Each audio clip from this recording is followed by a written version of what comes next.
Hebreus 7. Esse Melquisedeque era rei de Salém e também sacerdote do Deus Altíssimo. Quando Abraão regressava para casa, depois de derrotar os reis, Melquisedeque foi ao seu encontro e o abençoou. Então Abraão separou a 10ª parte de tudo e a entregou a Melquisedeque, cujo nome significa Rei da Justiça, enquanto rei de Salém quer dizer Rei da Paz. Não há registro de seu pai, nem de sua mãe, nem de nenhum de seus antepassados, nem do começo, nem do fim de sua vida. Semelhantemente ao Filho de Deus, ele permanece sacerdote para sempre. Considerem, portanto, a importância de Melquisedeque. Até mesmo Abraão, o patriarca, a reconheceu ao entregar a ele 1/10 do que havia conquistado na batalha. A lei de Moisés exigia que os sacerdotes, os descendentes de Levi, recebessem o dízimo de seus irmãos israelitas, que também são descendentes de Abraão. Melquisedeque, porém, não era descendente de Levi. Recebeu o dízimo e, em seguida, abençoou Abraão, que já havia recebido as promessas. Sem dúvida, quem tem poder para abençoar é superior a quem é abençoado. Os sacerdotes que recebem os dízimos são homens mortais. A respeito de Melquisedeque, no entanto, é dito que ele continua vivo.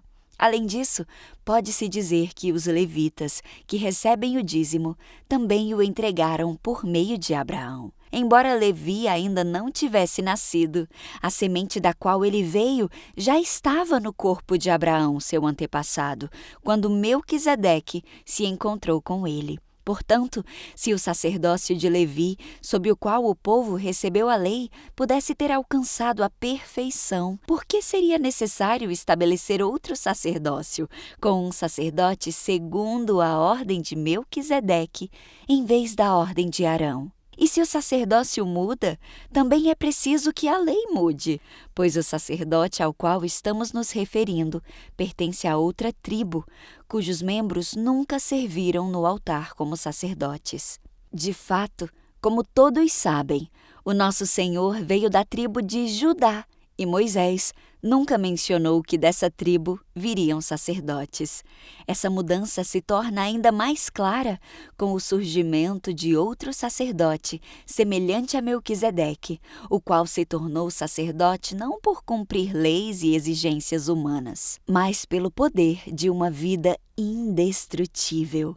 Pois a respeito dele foi dito: você é sacerdote para sempre, segundo a ordem de Melquisedeque. Desse modo, o antigo requisito, por ser fraco e inútil, foi cancelado, pois a lei nunca tornou perfeita coisa alguma.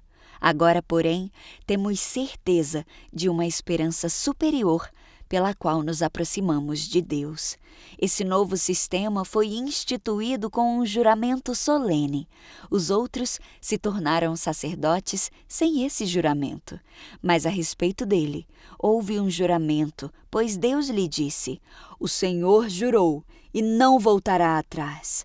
Você é sacerdote para sempre. Por causa desse juramento, Jesus é aquele que garante uma aliança superior. Além disso, havia muitos sacerdotes, pois a morte os impedia de continuar a desempenhar suas funções. Mas, visto que ele vive para sempre, seu sacerdócio é permanente.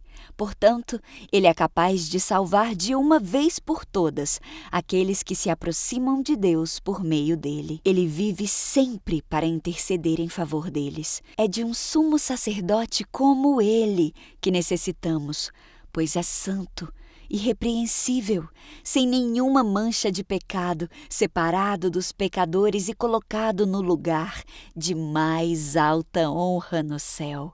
Ele não precisa oferecer sacrifícios diariamente, ao contrário dos outros sumos sacerdotes, que os ofereciam primeiro por seus próprios pecados e depois pelos pecados do povo.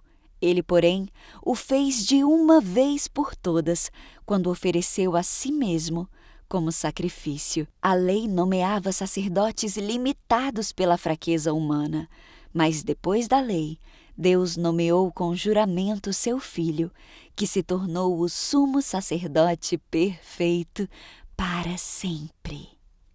Hebreus 8. O mais importante é que temos um sumo sacerdote sentado no lugar de honra à direita do trono do Deus majestoso no céu. Ele ministra ali, no verdadeiro tabernáculo, o santuário construído pelo Senhor, e não por mãos humanas. E visto que todo sumo sacerdote deve apresentar ofertas e sacrifícios, era necessário que esse sumo sacerdote também apresentasse uma oferta. Se ele estivesse aqui na terra, nem seria sacerdote, pois já existem sacerdotes que apresentam as ofertas exigidas pela lei. O serviço sacerdotal que eles realizam é apenas uma representação, uma sombra das coisas celestiais, pois quando Moisés se preparava para construir o tabernáculo, Deus o advertiu: cuide para que tudo seja feito de acordo com o modelo que eu lhe mostrei aqui no monte. Agora, porém, Jesus, nosso sumo sacerdote, recebeu um ministério superior, pois ele é o mediador de uma aliança superior, baseada em promessas superiores. Se a primeira aliança fosse perfeita, não teria havido necessidade de outra para substituí-la. Mas quando Deus viu que seu povo era culpado, disse: está chegando o dia, diz o Senhor, em que farei uma nova aliança com o povo de Israel e de Judá. Não será como a aliança que fiz com seus antepassados, quando os tomei pela mão e os conduzi para fora da terra do Egito. Não permaneceram fiéis à minha aliança, por isso lhes dei as costas, diz o Senhor. E esta é a nova aliança que farei com o povo de Israel depois daqueles dias, diz o Senhor. Porei minhas leis em sua mente e as escreverei em seu coração. Serei o seu Deus e eles serão o meu povo. E não será necessário ensinarem a seus vizinhos e a seus parentes, dizendo: você precisa conhecer o Senhor. Pois todos, desde o mais humilde até o mais importante, me conhecerão.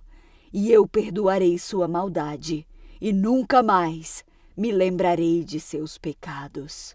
Quando Deus fala de uma nova aliança, significa que tornou obsoleta a aliança anterior, e aquilo que se torna obsoleto e antiquado logo desaparece.